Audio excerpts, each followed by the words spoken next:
आज इस वीडियो में हम डिटेल से ये सीखेंगे कि कैम स्कैनर ऐप हम कैसे यूज़ कर सकते हैं। कैम स्कैनर एक ऐसी ऐप है जिसको यूज़ करके आप फ़ोटो स्कैन कर सकते हो डायरेक्ट इस मोबाइल से कैप्चर करके। न सिर्फ आप स्कैन कर सकते हो बल्कि उनको आप एडिट कर सकते हो, पीडीएफ में चेंज कर सकते हो। बहुत सारे इसके यूजेस हैं जिनके बारे में मैं आपको इस वीडियो में डिटेल से बताऊँगा। तो ये ऐप अच्छी तरह सीखने के लिए आपने इस वीडियो को एंड तक देखना है। सबसे पहले तो आप इस ऐप को इंस्टॉल करेंगे। इंस्टॉल करने के लिए प्ले स्टोर में आके जब आप कैम स्कैनर सर्च करोगे तो ये ऐप आपके सामने आ जाएगी। इसके देखें 100 मिलियन प्लस डाउनलोड्स हैं और 4 मिलियन इसके रिव्यूज़ हैं। इसकी रेटिंग 4.7 है, तो इससे आप अंदाज़ा लगा सकते हो कि ये कितनी बेहतरीन ऐप है। तो सबसे पहले आपने इस ऐप को इंस्टॉल करना है अपने मोबाइल में। मैंने पहले से इंस्टॉल कर रखा है, मैं डायरेक्ट यहाँ से आप ओपन कर रहा हूँ।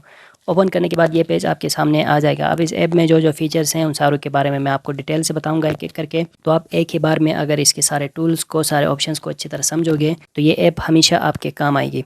तो सबसे पहले जब आप ओपन करते हो ये इसका होम पेज है। इसमें बहुत सारे ऑप्शंस आपको नज़र आ रहे हैं जैसे कि smart scan, PDF tools, import images, import files, ID cards, text to Word. देखें यहाँ पे एडिट, स्कैन, अदर्स और बहुत सारे ऑप्शंस यहाँ पे हैं।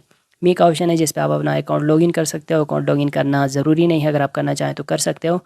और इसको अगर आप अपग्रेड करना चाहो तो भी यहाँ से कर सकते हो। फिर ये सारे टूल्स हैं जिनको हम अभी समझने वाले हैं, और ये वो फाइल्स हैं जिनको आपने पहले से यहाँ पे क्रिएट कर रखे होंगे, या जो इंपोर्टेड फाइल्स होंगे या इंपोर्टेड इमेजेस होंगे जो आपने फोल्डर्स बनाए होंगे, वो सारे यहाँ पे नज़र आ जाएंगे। सबसे पहले होम पेज में स्मार्ट स्कैन का ये ऑप्शन आ जाता है, और इसी के नीचे एक ये कैमरे का ऑप्शन है। यहाँ से भी आप स्मार्ट स्कैन कर सकते हो। और उसके अलावा टॉप में ये जो स्मार्ट स्कैन ऑप्शन है इस पर आप क्लिक करोगे तो फ़ोटो स्कैन करने और फ़ोटो कैप्चर करने का ऑप्शन आपके सामने आ जाएगा। तो अब मैं इस कैमरे के ऑप्शन पर यहाँ पे क्लिक कर रहा हूँ। अब देखें कैमरे में सबसे पहले तो आप इन सारे ऑप्शंस को समझें। एक तो ये सिंगल ऑप्शन है जिसमें आप सिंगल फ़ोटो अगर आप कैप्चर करना चाहो, सिर्फ एक इमेज कैप्चर करके उसको आप स्कैन करना चाहो तो वो आप कर सकते हो। उसके बाद यहाँ पे ऊपर देखें यह ऑप्शन है यहाँ पे फ्लैश लाइट वगैरह ऑन करने का। तो अगर आप ये ऑफ़ रखते हो तो इमेज कैप्चर आप करेंगे फ्लैश लाइट ऑफ करके, फिर ऑन रखना चाहे तो ऑन करके कर सकते हो। फिर जब आप फ़ोटो कैप्चर करोगे तो ऐसे में फ्लैश लाइट ऑन हो जाएगा। नहीं, अगर आप ऑन करके ही रखना चाहें तो फिर ये जो टॉर्च ऑप्शन है इस पर आप क्लिक करोगे, फिर जो फ्लैश लाइट है वो ऑन हो जाता है। ऑटो पे आप रखोगे, फिर नाइट में या अंधेरे में आप फ़ोटो का कैप्चर कर रहे हो तो खुद ब खुद फ़ोटो में फ्लैश लाइट ऑन हो जाएगा। अगर आप डे लाइट पे कर रहे हो, आउटडोर पे फ़ोटो कैप्चर कर रहे हो जहाँ पे रोशनी हो, तो ऐसे में फिर फ्लैश लाइट ऑन नहीं होगा। तो ये फ्लैश लाइट ऑप्शन टॉप पे नज़र आ रहा है, मैं इसको यहाँ पे रखता हूँ ऑन। उसके साथ ये एचडी ऑप्शन है। एचडी ऑप्शन है लिस्ट ऑफ मूड्स आपको नज़र आ रहे हैं। इसमें आप ये सिलेक्ट कर सकते हो कि आपका जो इमेज होगा जो आप स्कैन करने जा रहे हो वो किस साइज़ में हो, कितना MB उसके साइज़ हो। तो यहाँ पे देखिए 16 MB तक आप यहाँ से जो साइज़ है वो लेके जा सकते हो। अगर आपको कम साइज़ में, कम रेजोल्यूशन में इमेज चाहिए तो कम कर सकते हो। नहीं, आपको ज़्यादा साइज़ में, ज़्यादा रेजोल्यूशन में इमेज चाहिए तो आप ऊपर की तरफ लेके जा सकते हो। मैं जो 5 MB जो बाय डिफ़ॉल्ट ऑप्शन है यहाँ पे इसी को रहने देता हूँ। सही है, आप अगर चेंज करना चाहें तो यहाँ से चेंज भी कर सकते हो। सही है, इसकी मैं बात कर रहा हूँ। टॉप में ये जो है ऑप्शन यहाँ पे HD का, इस पर आप क्लिक करते हो, फिर ये लिस्ट आ जाती है। लिस्ट में जो 5 MB है ये जो ऑप्शन है मैं आपको दोबारा दिखा देता हूँ। यहाँ पे देखें 5 MB ऑप्शन है, इसी को मैं यहाँ से सिलेक्ट करता हूँ। ठीक है, अब ये 5 MB आ गया। इसी के साथ ऊपर कोने में एक और ऑप्शन है 3 डॉट्स का। इसमें क्या है आप देखें, ऑटो शटर, जो इमेज में शटर ऑन होगा उसको अगर आप ऑन करना चाहें तो ऑन कर सकते हो। फिर ये ओरिएंटेशंस ऑप्शंस हैं। ओरिएंटेशंस में आप लैंडस्केप में फ़ोटो कैप्चर कर रहे हो या पोर्ट्रेट में, मतलब मोबाइल सीधी रख के या टेढ़ी रख के आप करना चाहते हो तो वो आप कर सकते हो। फिर जो ग्रिड ऑप्शन है इसको अगर आप ऑन रखते हो तो इस तरह लाइनें आ जाती हैं। जो फ़ोटो में जो आप कैप्चर करना चाह रहे हो फ़ोटो, उसमें ये लाइनें आ जाते हैं। तो मैं इसको यहाँ से ऑफ ही रहने देता हूँ। सही है, मोर सेटिंग्स भी यहाँ पे हैं, जैसे कि इन्हांस मोड आप ऑन करना चाहो तो वो कर सकते हो। हाई क्वालिटी स्कैन, फिर start with camera, use system camera, बहुत सारी ऑप्शंस यहाँ पे हैं। तो वो ऑप्शंस नीचे वैसे भी नज़र आ जाते हैं। अच्छा, ये तो है वो ऑप्शंस जो कि ऊपरी साइड में, ऊपर वाले साइड में नज़र आ जाते हैं। लेकिन अगर आप गौर करें तो नीचे जो सिंगल ऑप्शन है इसके साथ भी ये बेज, ये ID कार्ड्स, फिर टू वर्ड, टू टेक्स्ट, इस तरह के ऑप्शंस भी नज़र आ रहे हैं। तो सिंगल का क्या मतलब है? सिंगल का मतलब ये है कि अगर आपने कोई एक ही इमेज कैप्चर करना हो, जैसे अब मैं यहाँ से कोई एक इमेज कैप्चर करता हूँ, ये इमेज कैप्चर करता हूँ। अब देखें यहाँ पे काफ़ी सारे ऑप्शंस आ रहे हैं जैसे कि नो शेडो, ओरिजिनल, ये इमेज कुछ इस तरह का दिखाई देगा। फिर लाइटन में, फिर मैजिक कलर सबसे बेहतरीन होता है, मैजिक कलर में अच्छी तरह से स्कैन हो जाता है। फिर अगर आप ब्लैक एंड वाइट करना चाहो तो वो आप कर सकते हो। इको अगर आप करना चाहो तो ये सारे ऑप्शंस यहाँ पे मिल जाते हैं। सही है, मैं मैजिक कलर रखता हूँ। इसके अलावा भी यहाँ पे बहुत सारे ऑप्शन नज़र आ रहे हैं। जैसे आप देखें यहाँ पे एक ऑप्शन नज़र आ जाएगा आपको मार्कअप, ये जो ऑप्शन है नीचे, इसके से आप क्या कर सकते हो। लेट्स सपोज आप कोई टेक्स्ट जो है वो आप एरेज करना चाहो, स्मार्ट एरेज, देखें यहाँ पे ये ऑप्शन है स्मार्ट एरेज। जैसे ये नंबर्स हैं ये आप एरेज करना चाहते हो तो देखें यहाँ पे आप ये कलर ऐड करोगे, फिर वो ऑटोमेटिकली नीचे जो टिक आइकन है इसके ऊपर आप क्लिक करोगे तो जो नंबर्स हैं जिनके ऊपर मैंने कलर किया हुआ है वो वहाँ से रिमूव हो जाते हैं। वो आप देखें यहाँ से अब ये रिमूव हो गए, सही है। इस तरह आप यहाँ से कुछ गलत हो आपके डॉक्यूमेंट के ऊपर तो वो भी आप रिमूव कर सकते हो। अच्छा भाई, उसके अलावा इसी तरह टू टेक्स्ट में अगर आप चेंज करना चाहो, इसी को आप टेक्स्ट में चेंज करना चाहो तो फिर देखें जब मैंने इसके ऊपर क्लिक किया है तो अब ये स्कैन हो रहा है, फिर जो टेक्स्ट है वो इस पेज से अलग होकर हमें ये टेक्स्ट लिखा हुआ हमें मिल जाएगा, सही है। ये देखें गॉट इट। अब जो टेक्स्ट है ऊपर जो भी लिखा हुआ है इस पेज में जिसका मैंने फ़ोटो कैप्चर किया है वहीं सारा टेक्स्ट यहाँ पे दोबारा लिखा हुआ है, सही है। इस तरह आप टेक्स्ट में भी चेंज कर सकते हो। अब देखो इसी को आप फिर चेंज कर सकते हो वर्ड में, लेकिन वर्ड जो है वो इसके प्रीमियम वर्जन में है। इसके अलावा आप इसको चेंज कर सकते हो, या आप अगर इसको ट्रांसलेट करना चाहो तो यहाँ पे देखें ट्रांसलेट ऑप्शन है, इसके ऊपर आप क्लिक करोगे फिर ये यहाँ से ट्रांसलेट होकर भी आपको मिल जाएगा। आप कौन सी लैंग्वेज में ट्रांसलेट करना चाहते हो, जैसे कि डिटेक्टिव लैंग्वेज यहाँ पे इंग्लिश है, इंग्लिश को मैं चेंज करना चाहता हूँ यहाँ पे उर्दू में, तो ऐसे में इंग्लिश को मैं चेंज करूँगा यहाँ से कोई और लैंग्वेज जिसमें मैं देखना चाहता हूँ।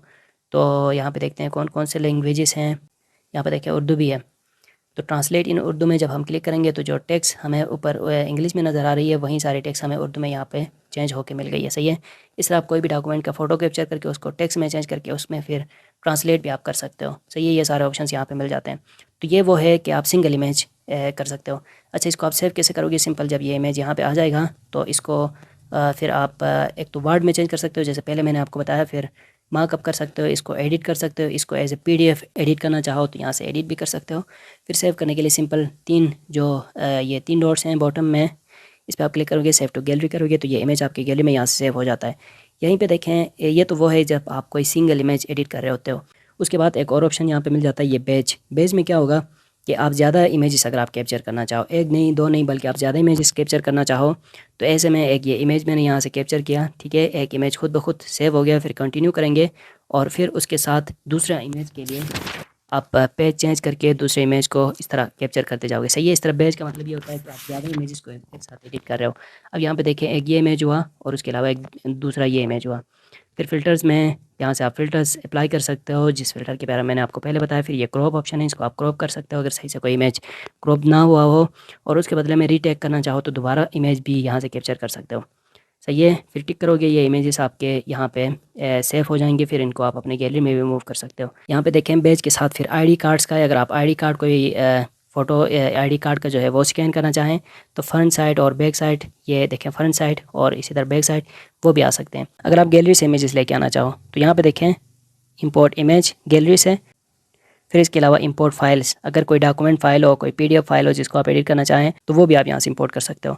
इस पर आप क्लिक करोगे, आपके डिवाइस में जो जो इमेजेस हैं उनको आप यहाँ से इंपोर्ट करके यहाँ इस पेज में लेके आओगे और फिर ये आपके यहाँ कैम स्कैनर में आ जाएगा। फिर इसको आप फर्दर यहाँ से यही सारे ऑप्शंस यूज़ करके एडिट कर सकते हो। जैसे यहाँ पे मैजिक कलर ऐड हुआ है तो आप देखें कितना बेहतरीन ये एक स्कैनिंग इसमें हो गई है। इसके बाद ये क्वेश्चन सेट, अगर कोई ऐसा पेज है जिसमें क्वेश्चंस पूछे गए हों जैसे कि कोई पेपर हो वो आप कर सकते हो। ट्रांसलेट का ऑप्शन यहाँ पे भी मिल जाता है।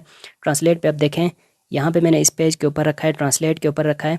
अब मैं जब यहाँ से कोई सिंपल इमेज कैप्चर करूँगा तो ऊपर जो लैंग्वेजेस हैं जिनके बारे में मैंने आपको पहले बताया इनको आप चेंज करके फिर डायरेक्ट यहाँ इस पेज से ट्रांसलेट भी कर सकते हो। स्मार्ट एरेज का ये ऑप्शन अलग से भी मिल जाता है। अगर आप फ़ोटो के ऊपर जो फ़ोटो आप कैप्चर करने जा रहे हो उसके ऊपर कोई स्मार्ट एरेज करना चाहें तो वो डायरेक्ट यहाँ से फ़ोटो कैप्चर करके फिर उन पार्ट्स को आप सेलेक्ट करोगे, फिर वो ऑटोमेटिकली एरेज हो जाएंगे, सही है। फिर ये बुक ऑप्शन है, अगर आप कोई कंप्लीट बुक या कोई कोड स्कैन करना चाहो तो वो आप यहाँ से कर सकते हो। अब देखें ये सारे ऑप्शन हैं। यहाँ पे नीचे एक और ऑप्शन नज़र आ रहा है, ये है ऑल फीचर्स। ऑल फीचर्स में मैं दोबारा एक एक करके बता देता हूँ। एक तो सिंगल इमेज स्कैन करने के लिए, फिर बेज में ज़्यादा इमेजेस, फिर ID card, ID photo maker, अगर आप कोई आईडी फ़ोटो बनाना चाहे तो वो आप यहाँ से बना सकते हो। टू टेक्स्ट के बारे में मैंने आपको बताया कि कोई भी इमेज कैप्चर करके फिर उसको आप टेक्स्ट में चेंज कर सकते हो। उसके अलावा स्मार्ट एरेज और CS साइन इन के बारे में मैंने आपको बताया। यहाँ पे कुछ और ऑप्शंस आपको नज़र आ रहे हैं, जैसे क्वेश्चन सेट में आप चेंज करना चाहो, वर्ड में चेंज करना चाहो तो वो भी मैंने आपको बताया कि सिंपल फ़ोटो कैप्चर करके उसको आप वर्ड में चेंज कर सकते हो। एक्सेल में इसको एडिट कर सकते हो, फिर ट्रांसलेशन इसकी कर सकते हो, PPT का भी ऑप्शन, ये सारे ऑप्शंस यहाँ पे मिल जाते हैं, सही है। तो ये सारे ऑप्शंस हैं कैम स्कैनर में। अगर आप इस पेज में फाइल्स पे आप आओगे दोबारा, जौन से फ़ोटोज़ आपने कैप्चर किए होंगे, जो स्कैन किए होंगे, वो सारी लिस्ट आपको यहाँ पे फाइल्स की इस पेज में नज़र आ जाएगी। और टूल्स में वो सारे टूल्स हैं जिनके बारे में मैंने आपको अभी बताया हुआ है कि ये सारे टूल्स आप इस ऐप में यूज़ कर सकते हो। मी का भी ऑप्शन यहाँ पे मिल जाता है जिसमें आप अपना अकाउंट बना सकते हो। फिर यहीं पे मोर सेटिंग्स जो है उसमें जाके मज़ीद सेटिंग्स अगर आप इसमें ऐप में करना चाहें तो वो करके आप एडिट कर सकोगे। तो ऐसे आप यूज़ कर सकते हो कैम स्कैनर ऐप। अगर आप इसको यूज़ करना चाहें तो आप फ्री में यूज़ कर सकते हो। इसके जो पेड फीचर्स हैं उसके लिए फिर आप अगर आप अपग्रेड करना चाहो तो अपग्रेड भी कर सकते हो। तो मुझे उम्मीद है आपको ये वीडियो अच्छी लगी होगी। मिलते हैं अगली वीडियो के साथ। दुआ में याद रखिएगा। अल्लाह हाफ़िज़।